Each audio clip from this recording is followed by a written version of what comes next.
ઉનાળો આવે અને એટલે કે ઉનાળામાં જ આવતાની સાથે જ ઊંધવાના દર્દીઓમાં વધારો થતો હોય છે.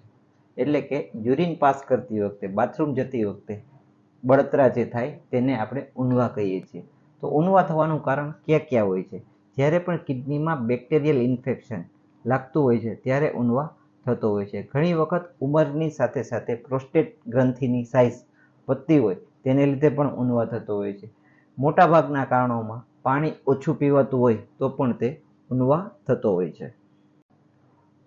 તો ઊંધવા થાય ત્યારે ક્યાં લક્ષણો જોવા મળે છે?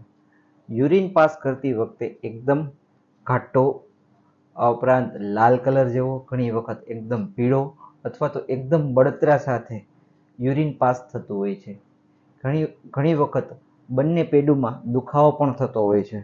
ક્યારેક હળવો તાવ અથવા તો એકદમ ટાઢ સાથે તાવ પણ આવતો હોય છે.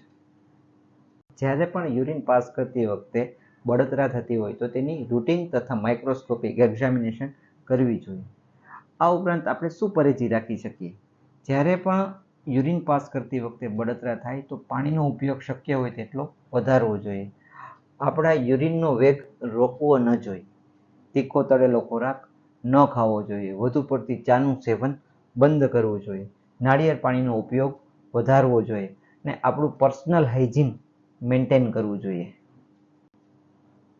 જ્યારે પણ ઊંધવા થાય ત્યારે આપણે સારવાર શું કરી શકીએ? તો આયુર્વેદ મુજબ જોઈએ તો ગોક્ષરાદી ગુગળ લઈ શકીએ છીએ. ચંદ્રપ્રભાવટી ગોળી જે આવે છે તે પણ લઈ શકીએ છીએ.